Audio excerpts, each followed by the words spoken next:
This is Mike, doing another IG Live, checking in. I know it was kind of a historic, crazy weekend for tickets. I guess people who are into tickets, that's what we're here to talk about is the mainly that heritage auction, and I had quite a few sales. Sean's going to jump on. Looks like he just joined. As soon as he clicks in, we'll start talking about this, I guess, historic, crazy auction and all that went down. Had quite a few sales in there. I put some stuff in, some duplicates, some things I just thought were ideal to sell at this time. But we'll go through some of those. As you know, the Jackie had the historic sale, the Michael Jordan red. Some other big tickets. See if Sean's checked in yet. Not yet. I see he's joined. I'm waiting for that wave. But yeah, it's pretty wild. I know a lot of people, I think a lot of eyeballs. I just saw that the Milwaukee Brewers owner has bought the Jackie Debut ticket, which is kind of cool. Seeing some random people buy some big tickets. Don't know the owner of the Jordan Red yet. I know the one went for $440, and I believe the red went for $480.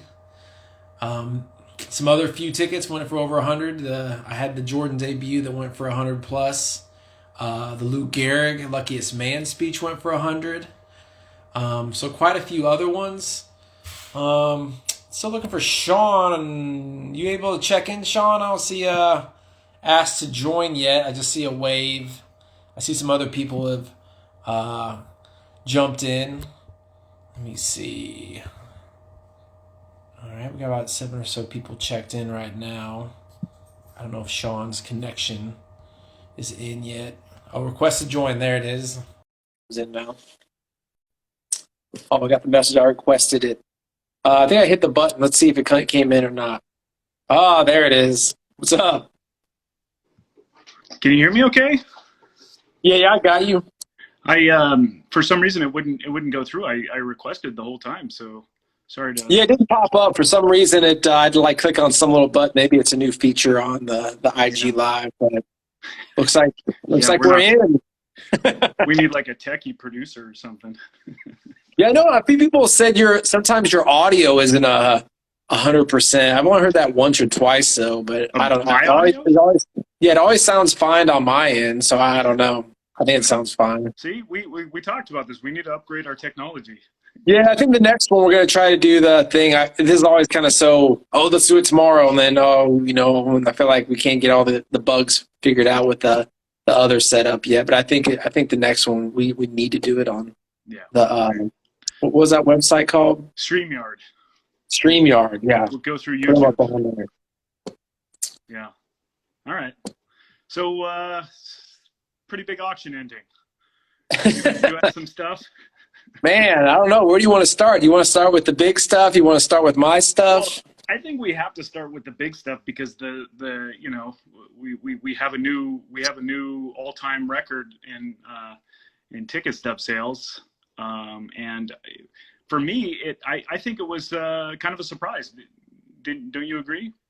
I don't know. I think when we discussed it, we always thought that Jackie was the Honus Wagner of tickets, but this white whale red full Jordan came out. We're like, man, this is kind of, what is the ceiling on this ticket? Because we were going to see another one of those again. We know there's about 11 Jackie debuts, but only one red full Jordan. So it's like, all right, if you don't buy this one, you may not see another one like it. So what does this go for? Yeah. And it was all of a sudden, too. It wasn't something that people have coveted for a long time.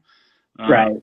The Jackie, it's something that I know I have one, but it's, I had wanted it for years before I actually got one because to me, it's the best ticket that you can, right. And I think that to a lot of people who collect tickets or who are into high-end memorabilia, collectibles, the Jackie Robinson is a lot easier to explain versus the Jordan is one, you have to know that the full ticket is more valuable, so it's a lot more rare than the stub. You also have to know that the red version is a lot more desired than the blue version, and there seems to be more blue versions out there. You also have to know that the debut is kind of the rookie card or whatever of tickets. So there's some nuance to it that isn't quite as impressive to, you know, your average everyday high end, you know, collector of other things that would have appealed to this kind of thing. So it didn't surprise me. What did surprise me? I wasn't surprised either. I feel like everybody was talking up the red Jordan, and then the Jackie just kind of got lost. I did see that the Brewers owner bought it. I was just talking about that a minute ago. Did you see that too? Yeah, I saw that. And as soon as I saw that, it reminded me of the comparison I always make, and that's the Wagner T206 that sold in 1991, I think it was. That PSA 8 sold to the Wayne Gretzky and Bruce McNall for $451,000, I think. Mm-hmm. And that was just, you know, mind blowing at that. So it just kind of reminds me of that same situation, because I've always kind of made that comparison as it's become more and more popular. And it's like, you know, what, 5-6 years ago, the Jackie Robinson would have gone for $20,000. Now it's, you know, it was the same way with the Wagner back in the 70s and 80s, and now it's, you know, so fast forward. So if you if you follow that same track in 20 years, it's going to be, but obviously it's a completely different ball game because tickets are not nearly as collected as cards are. So right. But, and that's what I always say. I feel like, you know, maybe ticket collecting is 1% of card collecting. You know, people do that math, and I'm like, man, I feel like we're lucky to get 1% of the. You know, you go to the National Collectors Convention, and if there's how many tables, there's only like 4 or 5 that are dedicated to tickets. It's like 1/10 of 1%. Right, we're hoping for 1%. But at the same time, I think tickets kind of fall in the category of memorabilia, especially the high-end stuff, to where most of us who collect cards are memorabilia collectors too. It's kind of, you know, like game use stuff or autographs or whatever. Everybody likes kind of a variety of it, seemingly, and tickets fall into that. So it is a bigger crowd that does have interest in it, just not what they do exclusively, you know. Right. So that's my take on it. Yeah, I mean, those weren't the only 2 big ones. We'll go to the next biggest one. Well, it depends. Yeah, it depends on what you define as big ones. Because the next biggest one, I think, what was it? The Gehrig, right? The man speech. So that one a year ago would have been an all-time record. 108,000 is what it ended up with. Right, and so a year ago, you know, people don't know. I'm just kind of putting it up. That one went for like 40,000 the last time, but I'm the one who bought the last one, which was the highest graded before, and it kind of just shows you the pure rocket ship that debuts have become. Because this one went for 108 with the buyer's premium, and this at the time was this the highest ticket sold at one time? I think so, yeah. I think so, just for a short time. It was definitely up there. Right. I know the autographed Gehrig one went for like 90. Yeah. But, you know, as we talked about, these debuts have just kind of taken over the world. And I wouldn't say a historic ticket like this is on the back burner, or taking a back seat. But it almost kind of has, because, you know, and then we'll get to my ticket, the next one. And this is kind of why, you know, I had this one. This one was mine, my sale. I have another Jordan that's the blue, white, nice season ticket holder version. So I feel like I could recoup every dollar I spent with this sale. And to me, it just doesn't like speak to me, so to say. You know, it doesn't. You know, there's that lady out there that give you joy. I was like, you know, this ticket really doesn't give me joy. And I have another one, so I feel like that today was the ideal time. So I put it up for auction, and, you know, it went more, or almost for more, as the Gehrig, which there's only 4. But this is a Jordan debut, and it's Michael Jordan, and it's a debut. And that just kind of trumps almost everything, you know, other than some of these big historical tickets. It didn't go for more than the Gehrig, but like I said, there's about 4 or 6 Garricks graded, Yeah. and there's about 25-ish. Maybe I haven't looked in a while for the Jordans, how many are graded, the debuts. Yeah. That actually kind of surprised me, just that comparison, that yours went higher and the full red version went lower than what we would expect, because there's quite a difference between, as a collector, like knowing what, right. Quite a difference between the two, and I would have thought that the range would have been larger, based on how scarce. Yeah, I mean, I was hoping for 75 for the Jordan, the one I sold. I thought the red would kind of be where it was, but it, with these auctions, you never know. It's like some of the tickets I'll talk about just went crazy.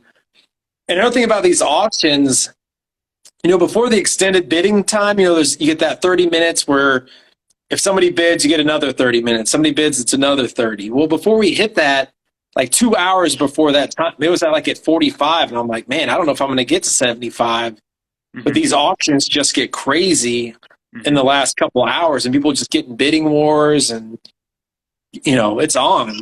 And I found that out real quick with more than just this one ticket that I sold. But I feel like I'm really happy how Heritage did it. They let the big boy go on Saturday, and it kind of set the table for my ticket on Sunday.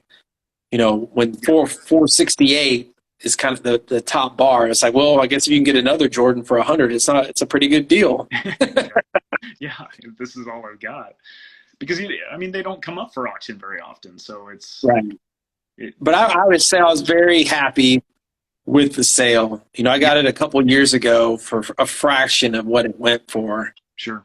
And it's just, I'd say I'm happy. I'm definitely happy about that sale for sure. Yeah, I think, okay, so let me go with some history that I know of in my mind that that will kind of add some insight into where the tickets are today. So yours is what was it? It was a PR1 with a right on. And that's what mine is too. And mine isn't as in nice a condition eye appeal wise as that, but it's the same version and everything. And I paid $730 or $40 on eBay in 2013, I think. And at that time, but hear me out here. At that time, the population for Jordan debuts was 4. That's how many were in PSA. And now there's like 20 to 30 or something. I don't know. I haven't looked at it recently. I don't know. That's probably pushing 30 would be my guess. Yeah. So there's way more. The population's exploded comparatively. Right. Yeah. I kept looking. I was like, wow, now it's 10. Now it's 14. Now it's 18. Now it's 22. And that's kind of what we talk about is like, wow, the pop reports on these are going to really start to go up on a lot of tickets because now people are pulling them out of their drawer, out of their closet. This is a good example of why that doesn't matter, because as the price goes up, or as the population goes up, the number of people that enter the market is a multiple of that who want that or would pay a lot for it. So the price goes up, and $760 on eBay auction compared to almost 100,000. that's insane. Especially since the population is multiplied by 8 or 9 times. So, and I was kind of chasing Jordan tickets for a while, and I had a couple, and I missed out on probably at least 3 more that I was the second highest bidder because I just thought they were really undervalued because Michael freaking Jordan, he's a all-timer of all-timer. Yeah. But I'm sure, like I said, people have been doing that. Some of the other big ones is, we've seen this for a while, the highest graded Woods professional debut, 99,000. We've seen a few of those go. His actual debut, not professional, tournament debut, 57. Give me your thoughts on those. I know we talked about them before. That one was the one that was authentic, right? And not so the one that we were just looking this up, and it turns out that there was what did we determine, like 11 of those consecutively that somebody had submitted to PSA back. and they were serial numbers starting at 1, so it was probably in the early 2000s or something, or maybe, I don't know what year the ones started, but right now they're in like the 6s, so it was a long time ago, and they sent in what we determined was like 10 or 11 of them at the same time, all of them authentic. So somebody had a stack of them basically, and so that brings up a couple of things. One is, does anybody else have a stack of them? And two, those were all graded authentic because they didn't care about grades back then, not because they weren't good enough to be a PSA grade. So they could easily be purchased and resubmitted and get a real grade and all that. So maybe the person who bought that has that intention, but we were talking about doing that, seeing that it was going to, be so right. low. We were thinking maybe it'd go for 10 or 15,000, but not 57,000. I was like, I guess we're not going to arbitrage this one. Yeah, no thanks. But that's interesting, because the fractional one that what was it Darren Ravel did? Or yeah, I think it's PSA 6 for like 65,000. And it looks like a lot of those are probably in the 5 to 6 to 7 range too. The ones that are graded as authentic. So, and that's what, I think we may have talked about it before, but that's kind of an arbitrage opportunity. If you get these tickets that were graded authentic, crack them, send them in, get the higher grade and sell them. That's one of the many ways to arbitrage tickets. Some of these tickets I bought, we'll go to some of them. Let me go down to this one. So this ticket, the Otani Debut, this is a great example of an arbitrage. So I bought this ticket. It's a PSA 10, went for $31,000. I think I bought it on eBay Raw for less than a year ago for like, I think $600. I'm not kidding, like $600. Wow. Sent it in, it tinned, held on to it for a while. And what I've noticed with these auctions, I feel like the ones that really go crazy are ones that people haven't seen yet. Yeah. And before the extended bidding, this thing was at like $3,500. And I was hoping to get like $7,500, $10,000 at the most. And man, I opened this auction up and I was like, oh my goodness. And wow. It's kind of just shocking. It's an amazing price, but if Otani goes crazy and does amazing things and it's a 10, sure, it could go up, but it's kind of hard. If I sold this on eBay and somebody offered me like $15,000, I probably would have sold it. But when you do these auctions, that's what you can get is crazy high prices. That's why I always kind of recommend, like, if you have something unique and rare, you have to sell it on an auction house. Yeah. Don't take a price for it because you never know. Right. Never know. A few other ones. What do you think of this sale?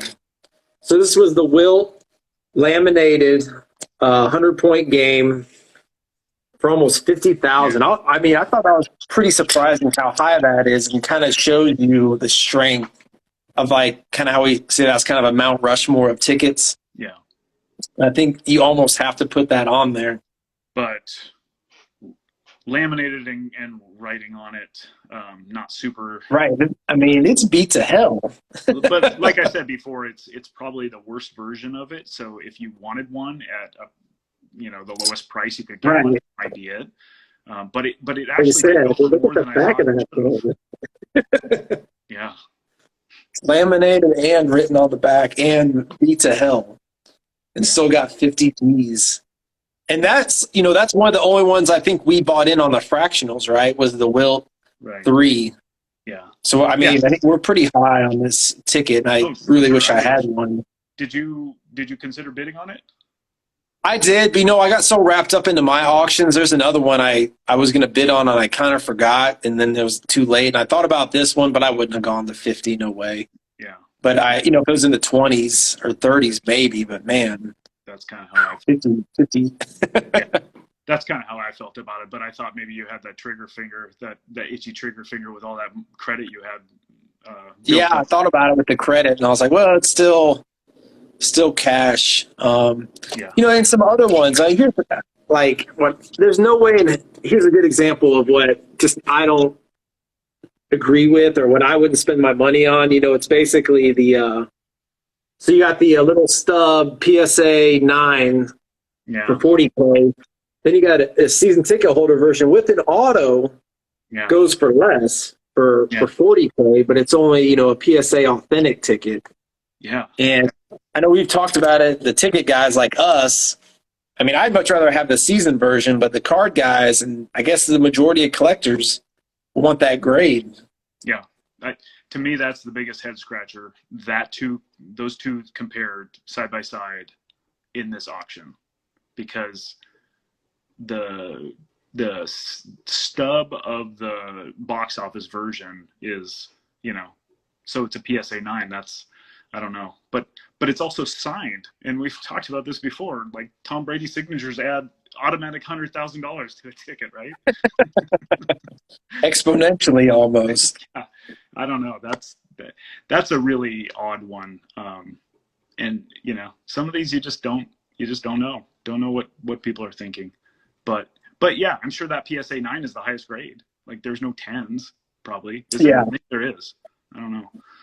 I'd have to look.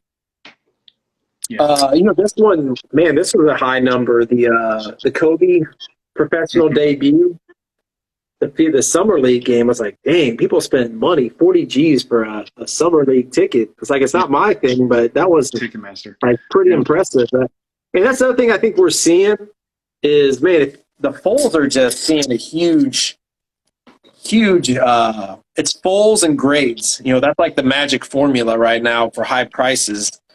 Yeah. Almost no matter if it's a season ticket holder or box office, people don't care, man. They want those Foles and they want those high grades. And you know what the other is? The other magic part of it is the iconic player that there's a lot of like dedicated collectors of, right, like Kobe.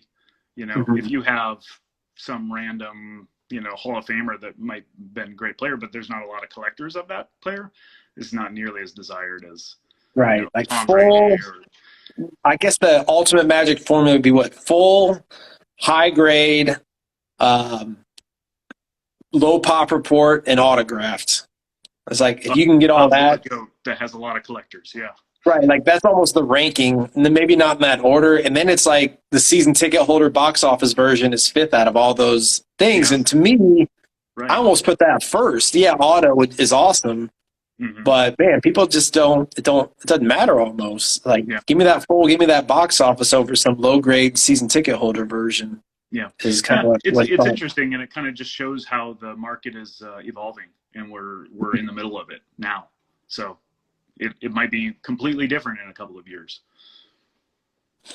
Another one I had that at the time was this, I sold this because I have a 6 that looks a lot better than the 7. And then before the extended bidding, this is the Messi debut. Mm-hmm. It was like at 2,500 or something crazy, like 3,500. I was like, man, this is going to not go for very much. It's only going to go for 5,000 at the most.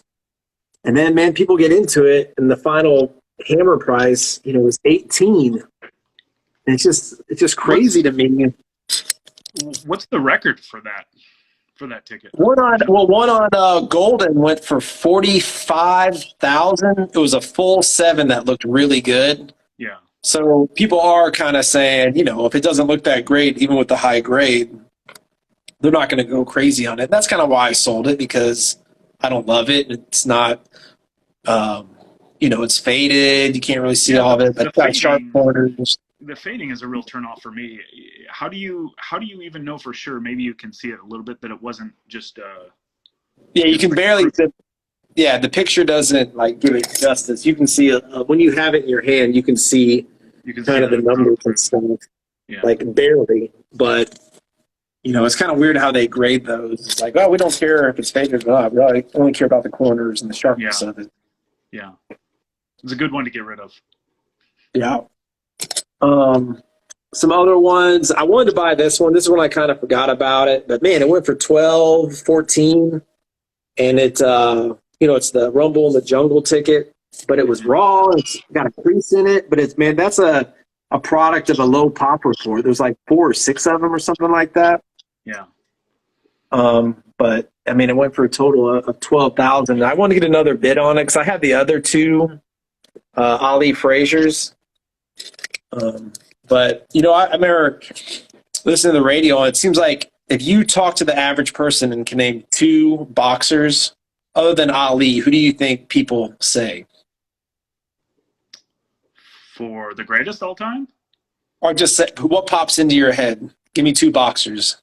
Mike Tyson. Yeah, that's it. Ali and Mike Tyson. Those are the two you ask the average person on the street. Right.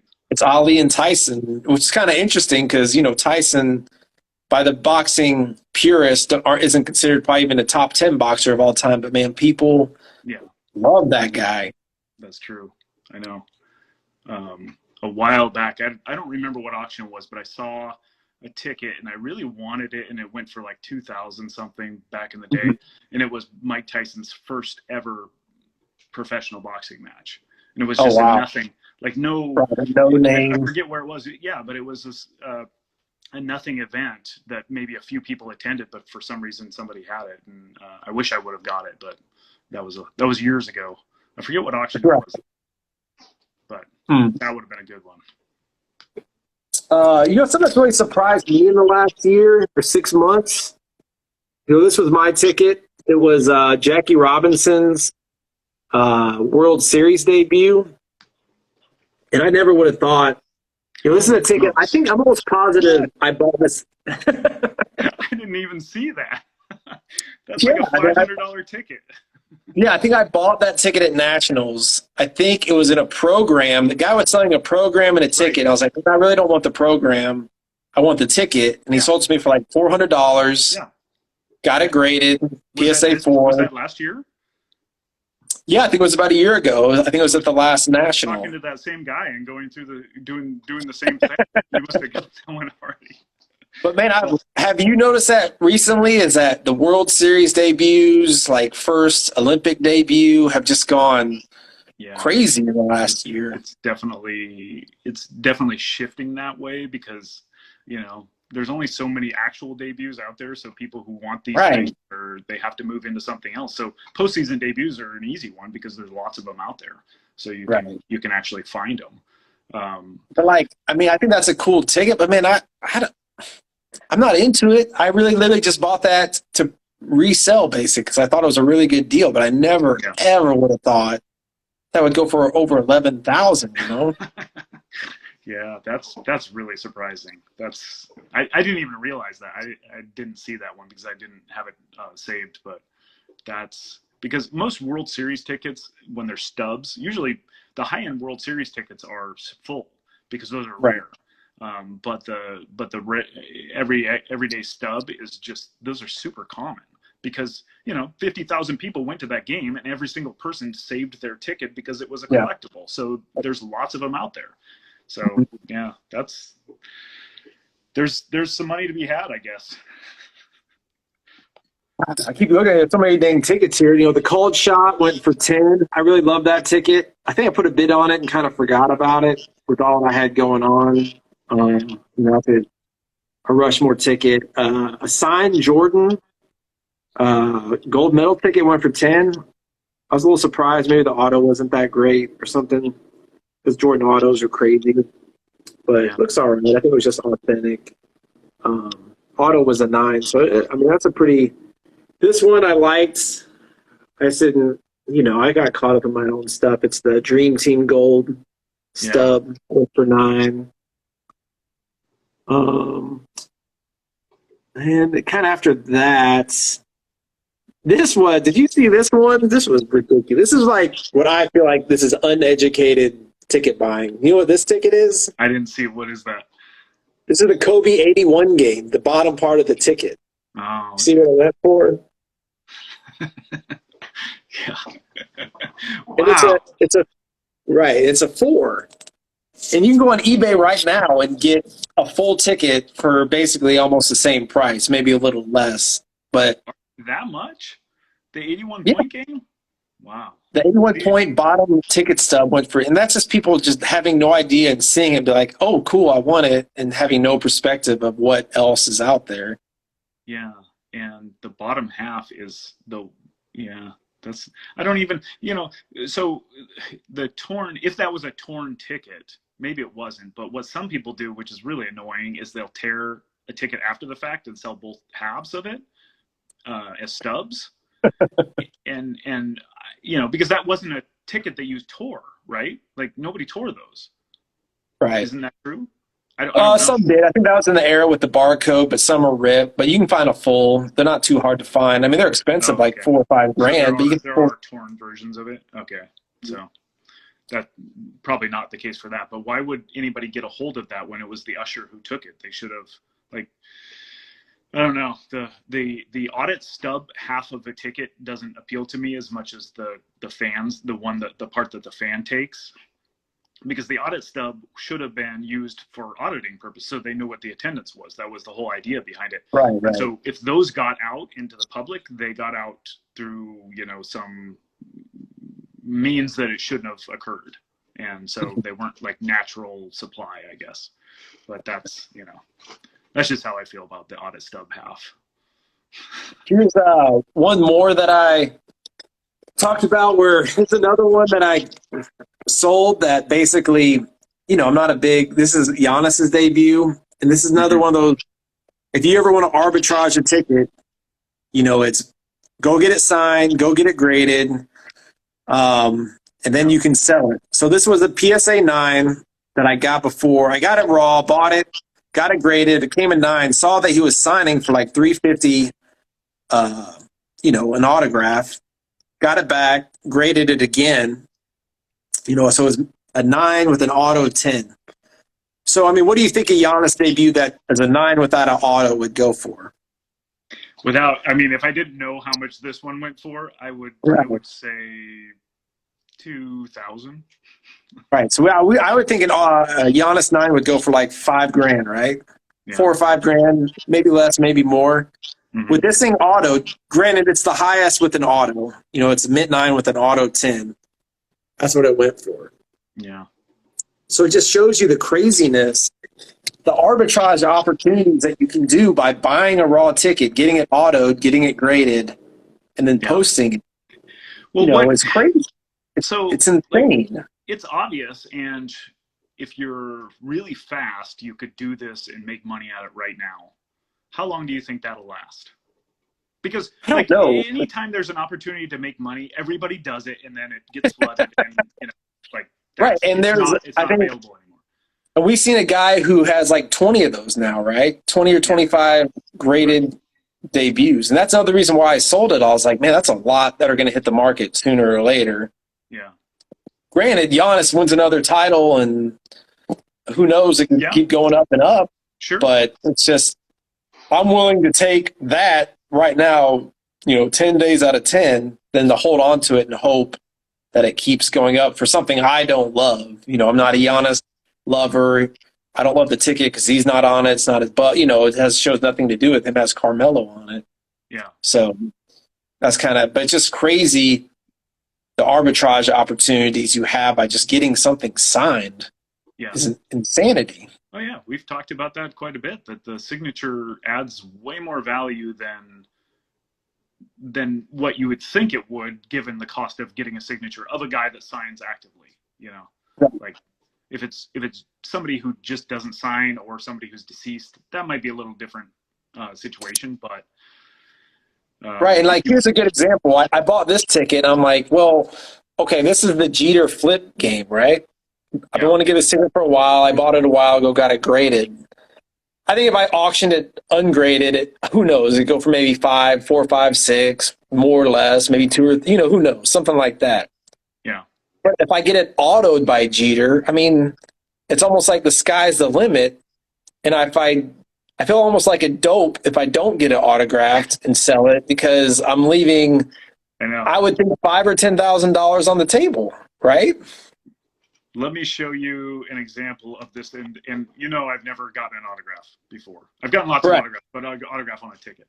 And I got this one, and I'm thinking this is such a great opportunity to get it signed. This is the 1987 Game 4, the Magic Johnson base. That's a nice looking ticket too. Yeah, and see, it's like a full version of a Celtics ticket. And Celtics tickets are like the worst condition vintage tickets that you can find. it's probably a PSA 7 at least. It might be an 8. And get Magic Johnson. That's the Magic hook shot, right? Yeah. The right against the Celtics in the final couple seconds of the game or something, game 4. But get Magic Johnson to sign that, and what do you think it would go for? I would think it could be 10, 15, 20. I hardly ever see a ticket, and you never see a full. So something like that, you don't know. Zero. There's none of these in the PSA pop report. And so nice looking too. Yeah. So I don't know. I'm tempted. I'm tempted on that one because I'm not a basketball guy, but right. Too good of an opportunity to pass up. So I jumped on it, but and Magic Johnson's a pretty easy signature to get from what I understand. Yeah. Like Larry and Magic aren't hard. Like there's guys out there you think would be hard, but aren't. I've seen a ton of Mike Tyson lately. Like he'll sign anything, anywhere. Yeah. He charges like $300+, but then, if you want to go try to get I don't know, like some other famous player, superstar player, like you never hear anything. It's almost impossible. Yeah. So it's kind of interesting which guys it's easy and what's hard, and some it just varies. You just got to know the auto market.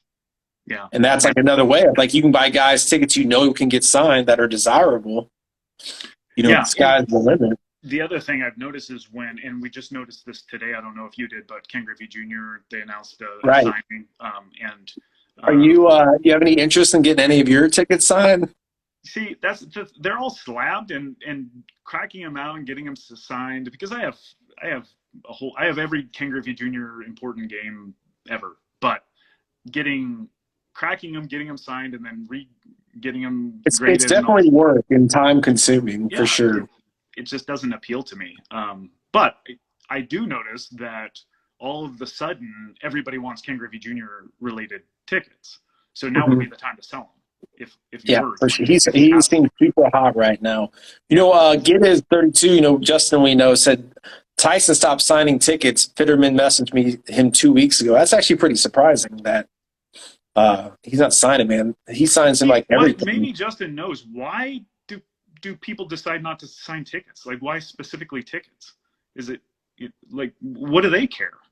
Unless they're bringing it in-house to make their own money? I mean, that's the only thing I could think of. Fitterman and Fanatics or whoever have a deal, the Brady deal, maybe hey, we're going to buy the tickets up and have you sign it, and we're going to make a stupid amount of money because you're not signing anything else and make them super rare. He said he had 40 to get signed, which I believe because he's – I think Justin – he's got more tickets than anybody. At least what I see online. Yeah. That's kind of wild. And that's kind of interesting how these guys, you're right, hey, if they can make a buck, hey, I'm not going to sign your tickets and we're gonna cut it between me and the the autograph company, which is interesting. Yeah, it's weird. I would like to talk to somebody who's in that game and see what the real motives are. I would imagine that the company that sets up the autographs are setting the prices, so they're the ones who are they probably work out a cut or per item, and then they figure out, hey, let's do it this way. This is how we maximize our profitability. And they're like, yeah, sure, whatever. These athletes are. They probably don't think about it too hard and say, okay, whatever works. That's good. And their signatures are so awful nowadays. I know. I got this one the other day. I was super excited about. Any wrestling nerd out there, back in the day, this was Undertaker's debut. Yeah, I know you're not a wrestling guy, are you? I'm not, but I remember Undertaker. And debut, can we talk about debuts that were meaningful? This is probably the most historic, when this happened and now you're 10, 12 years old, you were freaking out because this Undertaker guy came in and was killing everybody. And it was just oh my God, who is this guy? He's unbelievable. And he turned into a top 5, 10 wrestler of all time. So I got that signed the other day. How did you get it signed? That's the big thing. You ship them out to these companies and they sign them on the spot. They get them to sign them. You tell them where and what color ink, and they send it back.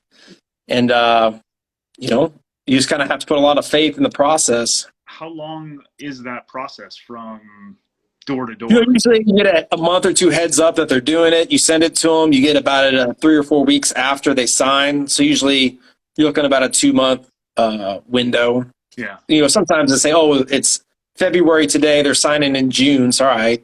send it to them whenever before June, then usually get it back about a month after they sign. So if people are trying to use this as an opportunity to, capitalize on it, it might be too late because they're months away from if they were starting now. Because you have to buy the ticket, you have to wait for the signing to come up, then you send it and get, it might be a slow process. Somebody might say, "Oh, this guy hadn't signed in forever," and they go buy up his tickets and say, "Oh, anything that's halfway decently priced, you go buy it, send it out, get it signed, post it on Golden or Heritage, and call it a day. Get a Giannis debut for $20,000." It's crazy. Interesting. I'm no, We're dropping knowledge tonight. I'm blowing your mind on the auto stuff. It's good. I'm glad. There's a couple more in that one. I mean, we could go on and on about this Heritage auction, right? The Pele debut, World Cup debut specifically. Yeah, I mean, we kind of laughed at that, how high it's gotten. But I mean, is that just the new price? Like, what's going on with that ticket? Yeah, that's what it's weird because that one is really common, and you see it on eBay all the time, and it's always a lot less than what it sells for at Golden last time and then this one. And yet it went up 42,000. At Golden, that was shocking, and it was 36,000. So I don't know. It kind of gets back to the postseason debut that we were talking about. This isn't, I don't know how they classify this, but it was World Cup. It's not Pele's the first time he ever, played professional soccer, I'm sure, but it was the World Cup, the first time he was in the World Cup. So it was significant in that way, sort of like first World Series, Jackie Robinson. Yeah, it's like, man, I'm just not into it, but if it's a thing, it's a thing. And I don't know if it's temporary or it's a permanent, but if you're not into those type of tickets and you're holding them, it's like, man, you can make some really good money compared to what you paid for them initially. Yeah. We talked about when a signing is announced, Justin just said he was cleaned out of his Griffeys after the signing was announced today.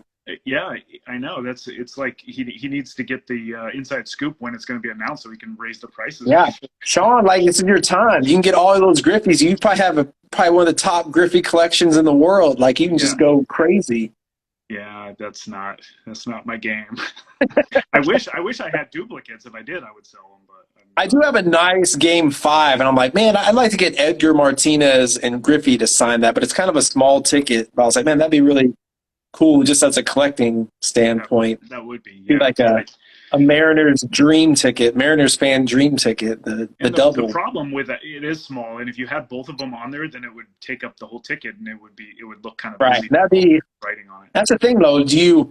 I guess if you care just more about the money and selling it, you could go that route. But if you actually like the look, like, it might look kind of ridiculous because you can't see anything but the autos. I've answered that question before, and I said that if you are a Mariners fan, you get Edgar Martinez. If you're trying to make money off of it, you get Ken Griffey Jr.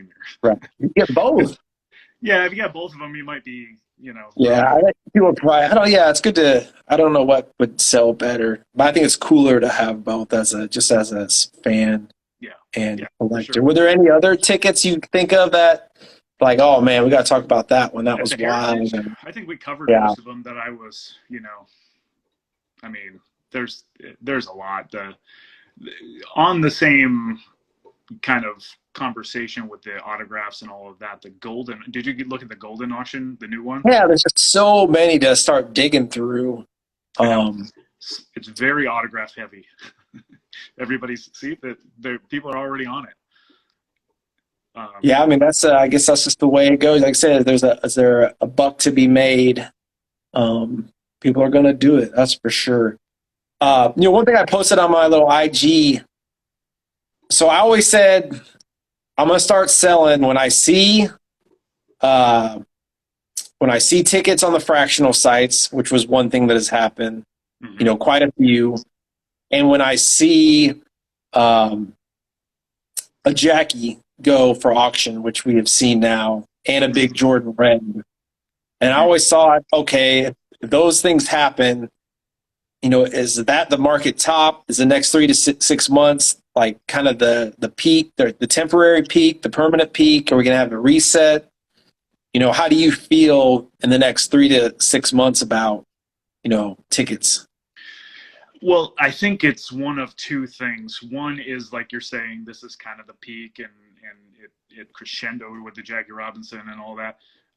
Or because of all these high sales, people start searching for tickets, and they realize that they have a lot of equity in the tickets they have, who've been collecting them for years, and they start to sell, Right.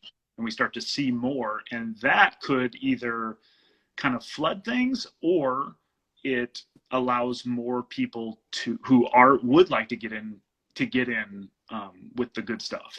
And so it kind of invites more participation in the hobby. Right. So either, I'm not sure which way it'll go, but I would see it going one of those two ways. What do you think? Yeah, I just think now Pop Report is so important now. It's just the super rare stuff. And what I consider super rare is sub 10 pop. Yeah. 10 to 20 is somewhat rare depending on the era. And then once you get over 20, it's like it better be pretty amazing. Yeah, it better have high demand.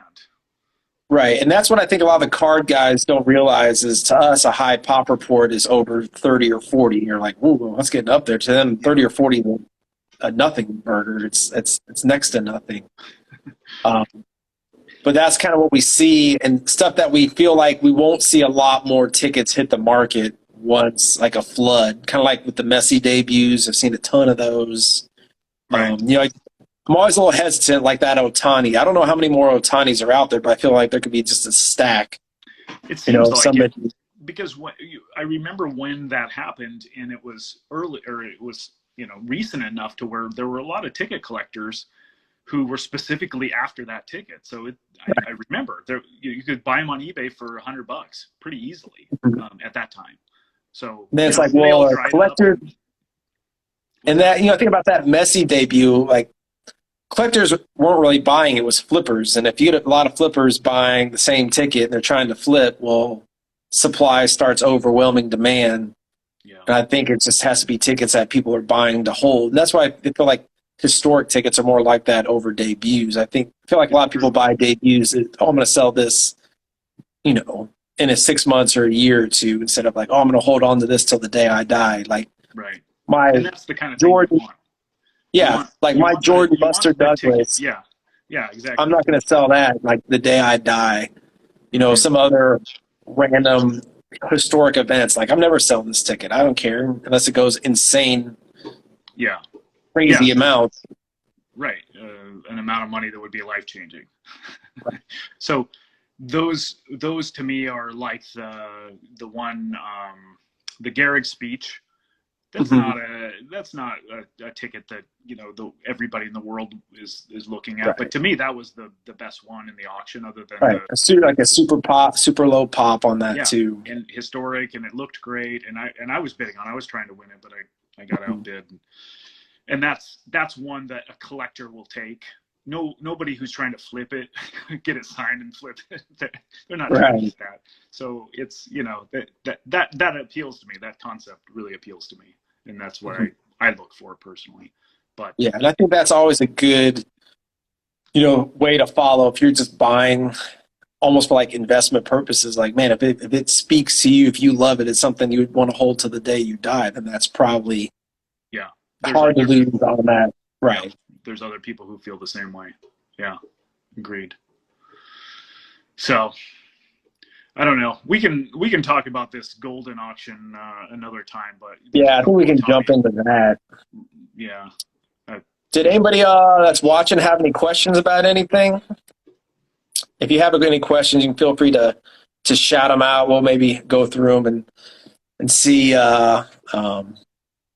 We can answer anything. I thought that Elvis ticket, somebody mentioned that. I was very interested. It was just hard to pull the trigger because I just don't know how much. It's just a lot of money. It went for like $38,000. I feel like there's more out there. I know concerts are cool, but I don't know how much of a market there really is. And I don't know what non-sports guys think of like concert tickets. I thought it was a cool ticket. I have a 3, and it's like, man, am I really going to drop $40K on But then again, I'm like, am I going to be regretting that one in a year? Is your 3 that full? kind of thing. Yeah, it's a full. Huh. I have a 3 full. Well, then you're fine.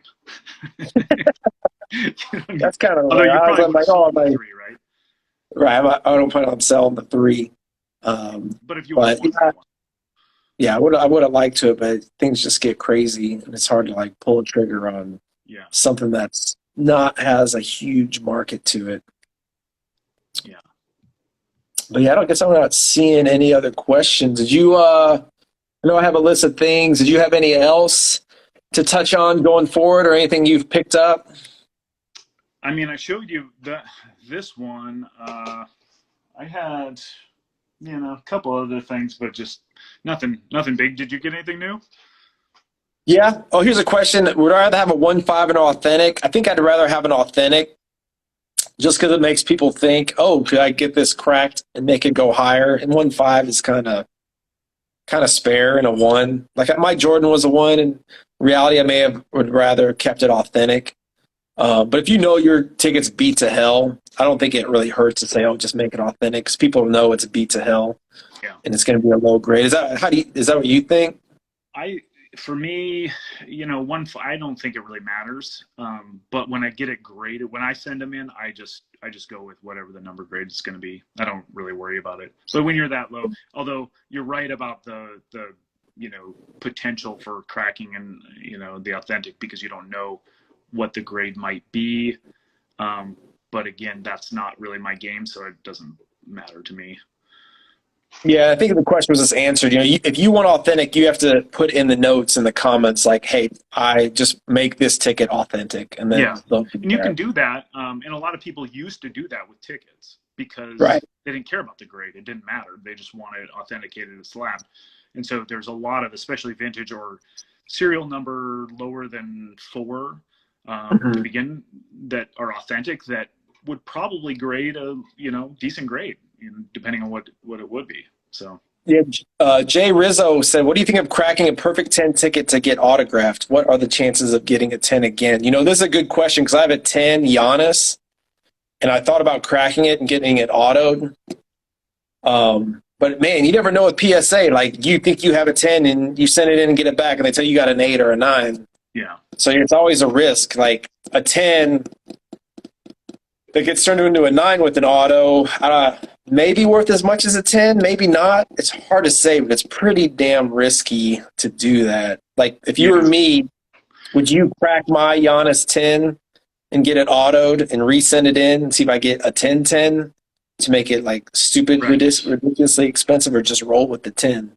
Because so many hands have to touch it, right? And then the player has to touch it, and who knows how careful they are with it and all that. And then PSA, you never know what they're going to come back and say. Even the same damn ticket, and they're like, "Oh, it's a 9." Like, what are you talking about? It's the same one. We created a 10 before. I think we've all had that experience with PSA. I actually got some stuff back from PSA. About this the other day, or a while back. It was raw. I really liked it. It was the Jordan clincher, but it was a red. And that's kind of like a card guy thing. You know how they like the colors that match the uniform and stuff? Yeah. This was the Strug game. My bad. But being a red, I was like, man, I'd much rather have this red as a 4 than like an 8 that's a blue. It's not the Bulls colors. Yeah. That's a nice looking one. Usually the Shrug game is in pretty bad shape. I got this one back. That's kind of one of the reasons I sold the Otani. So I sent this one in. This one's a 9. I was hoping it would be a 10, but I didn't think it was, because like the corner, they weren't 100% sharp. So I got that one back. And that's what I'm thinking, like, man, I feel like there's a lot more of these out there. And it's kind of one of the reasons I sold it. I bought these a while back. These are the Jordan Seattle. Now, you never see these. I got these graded. It's all the games in Seattle. What was that, 96? Yeah. This is one of my favorite tickets. I don't know if people really care, but it's the Women's World Cup versus China, USA China. And I think as time goes on, especially with the USA China rivalry, this will become even more historic as women's sports get bigger. I got those back from PSA. Another one, like here's what I'm thinking about cracking and sending in. I know it's Trevor Lawrence, but this is his debut. And I think it would look good. But his like auto's 350, and I'm like, is Trevor Lawrence just gonna be an average guy?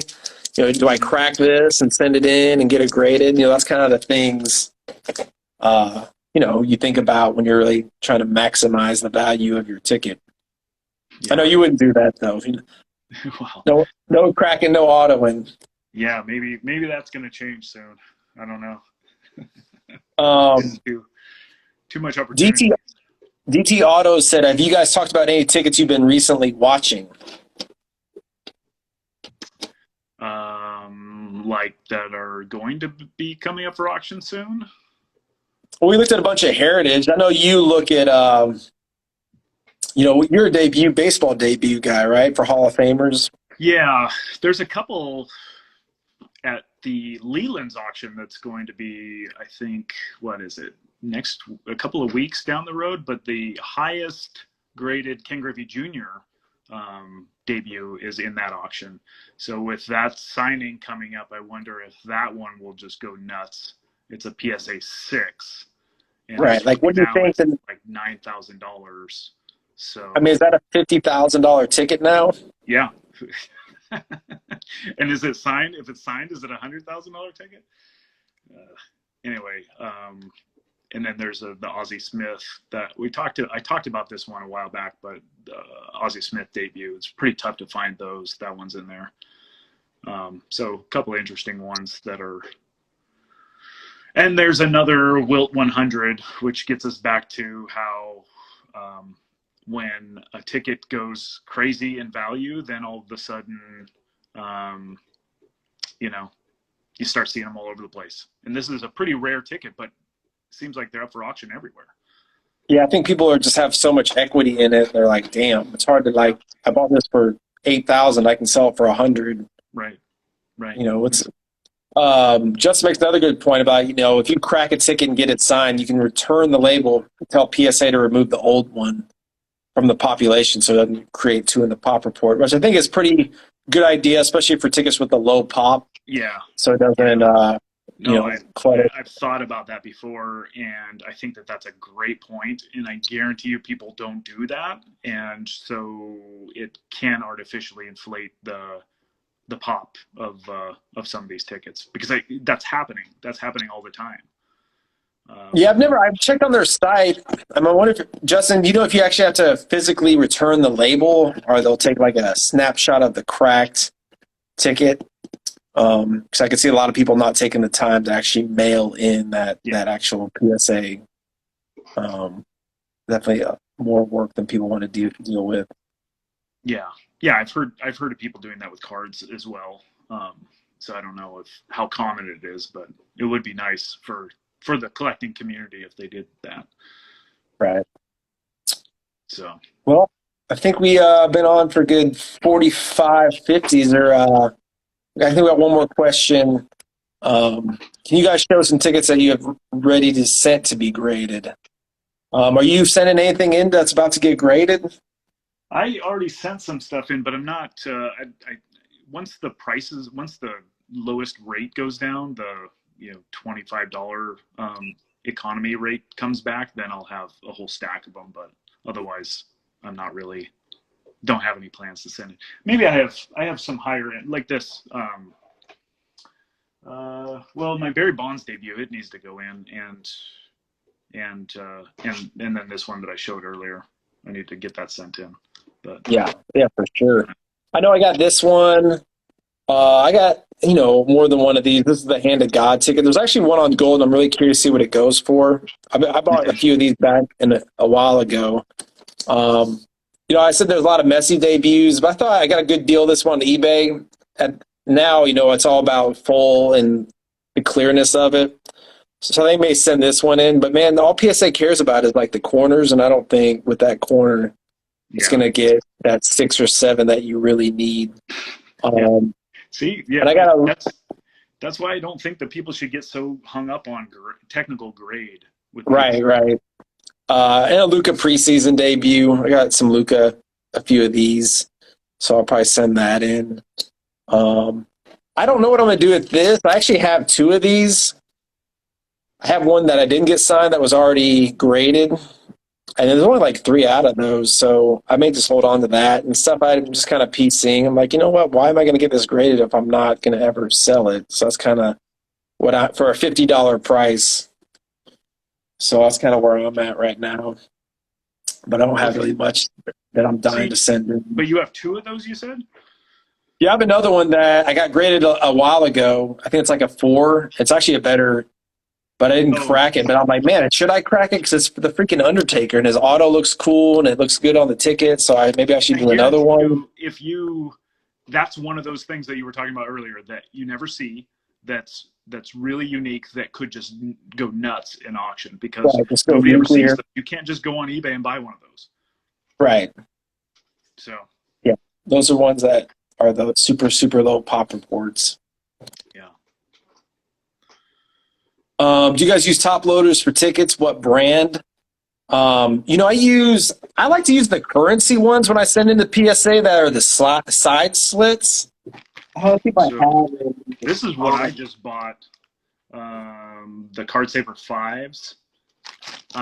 This is what PSA asked for, and they're just the long ones. Mm-hmm. They're just Card Saver 5. I think I got these on eBay, but that's what I sent them in. I actually like these. They're the currency holders, and you can open them up on the side, so it's a lot easier, and they stay firm. And those other ones, you really got to push down. See how it's like that? Yeah. So I keep a lot of my tickets in that because it's a lot easier and more convenient just to get in and get out, and it's just as good as the other ones. And PSA has never cared. I've sent a lot of tickets in those bill currency holders. Yeah. I think they just want it firm and easy access, and that's about it.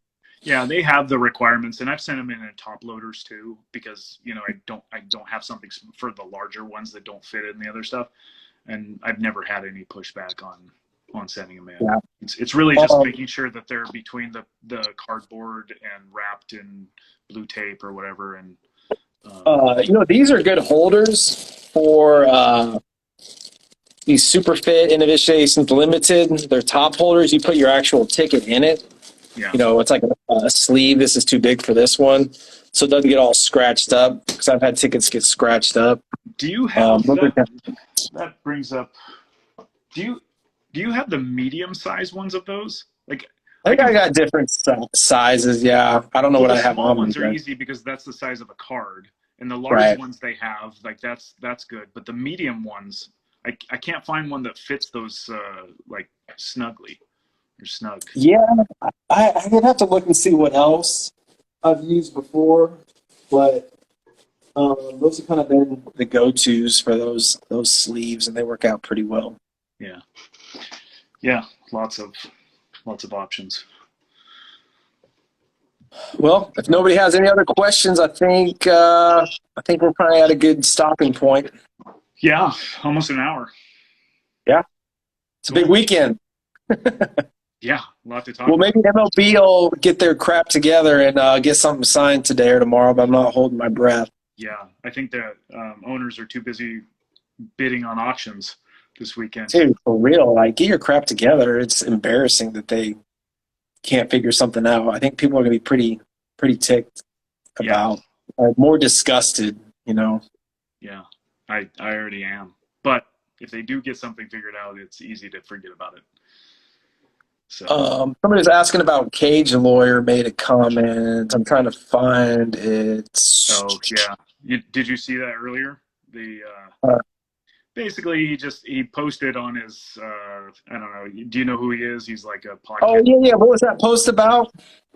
It was criticizing the ticket market, saying that there's certain people who are pumping the ticket market and have been pumping the ticket market. So in other words, Darren Ravel and right. And here's my take on it. Darren Ravel freaking loves tickets. Loves them. Yeah. And me and him are probably similar, as in I love them too, but if I am in something for $600 and I can get $30,000 for it, and I don't think it's worth more than $30,000, I'm probably going to sell it, especially if I have another one. And I feel like Darren's sold a few of those.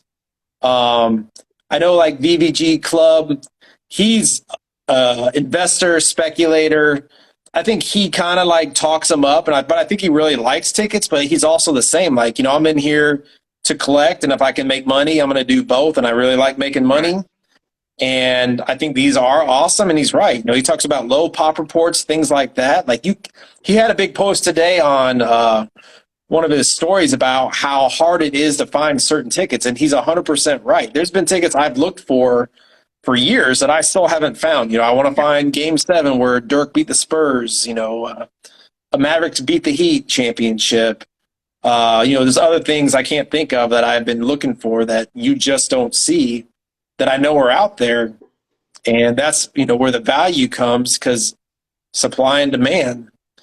But I think whatever Cage Lawyer was saying, I was like, yes, people pump, but I think the people who are talking him up are also really into it. But I don't think there's anything wrong with selling your ticket for money, especially if you're going to make stupid money and you don't love it and you have a duplicate. Right. And so the other thing is that if you are really into anything, you're paying close attention to it all the time. And so it's only natural that you find opportunities because you're so knowledgeable about it. Right. I see it all the time, and I see opportunities all the time. We talk about it here, but I don't, it's like if you choose to take advantage of those opportunities, that means that you're pumping the market for that purpose. It doesn't make I guess people just see when people post on Instagram and they're just like, check this out. This is amazing. Tickets are going through the roof. They're so rare. Get in early now. I can kind of see where people are like, all right, this is kind of. Especially if it's something you don't care about. Yeah. Right. This is some pumping. All this guy does is he just pumps. But I guess you can type those things and believe it, and it comes off as pumping. I mean, it can be seen both ways, but if you're passionate about something and you believe in something, like crypto guys, like they pump. That's the ultimate pump. But man, people believe it to their core, and they like to talk about it, and they want other people to get into it for various reasons. And you just get all walks of life. Some people are going to be all about the pump and making $1, and some people truly believe it to their core, but it comes off as pumping it. So if you go back in the Eric's VVG club, he was actually responding to some of the comments in that on his post, and so you can read the comments, and it's a lot of ridiculous stuff. But there were a few people. There's one guy who apparently was a pretty prominent collector, and his thing is NFTs and ultra modern sports cards. So he was commenting and saying that in his first statement was that tickets are never rare. And when I read that, I just discarded it because I thought, okay, this guy doesn't know what he's talking about at all. Right. But apparently he has a lot of respect in the collecting community. So that's what he was responding to. Really, that's just ignorance. Like to say tickets you can look at pop reports. You can look like anything before the year 2000. Yeah. Some tickets are insanely hard to find. Like, I think somebody made the comment, like, I've been looking for a Dwayne Wade debut I haven't seen a Dwayne Wade debut. I don't know if you have. There's a lot of tickets out there that you literally, I've never seen before. I've never seen. Yeah, and it's amazing when you finally see it, if you ever do. Right. So I don't know. You should go back and read those comments. Yeah, I might go through those comments and just kind of read them all. It's kind of interesting. But, ultimately, I really feel like a lot of people make comments just to try and just trolling. Yeah, and Darren Ravel is everybody's favorite person to troll because if you can get him to respond, then it's like people poor Darren. You know what you're trying to do. Darren's laughing all the way to the bank. Yeah, he's probably worth more than everybody put together that comments trolls him. Yeah, so I agree on Ravel. He's extremely passionate about tickets. He's not right. He's not pumping, faking. He's just like, the guy posts everything. So whatever he likes, he loves food. He posts about his food all the time. Yeah. He loves tickets. And he's going to post about his tickets. Yeah. So that's not, I would call him out if I thought that he was. Yeah. He's 100% genuine about his passion for tickets for sure. Yeah. Hell, I've sold multiple to him. I didn't even realize. I just bought them on eBay and I'm like, oh, Darren Ravel was interesting. I'm shipping my tickets to Darren. Yeah. So. I don't know. All right. Well, new record, over an hour, I think. Yeah, we got it. Nice. Page Lawyer got us going. We had to get in on the comments. We'll have to continue that next time. All right, man. Well, I guess we'll keep an eye on that gold and maybe talk about that in a week or two and whatever else is going on in the ticket world. Yeah, sounds good. All right. All right, talk to you later. All right. Thanks, guys. Everybody that's on.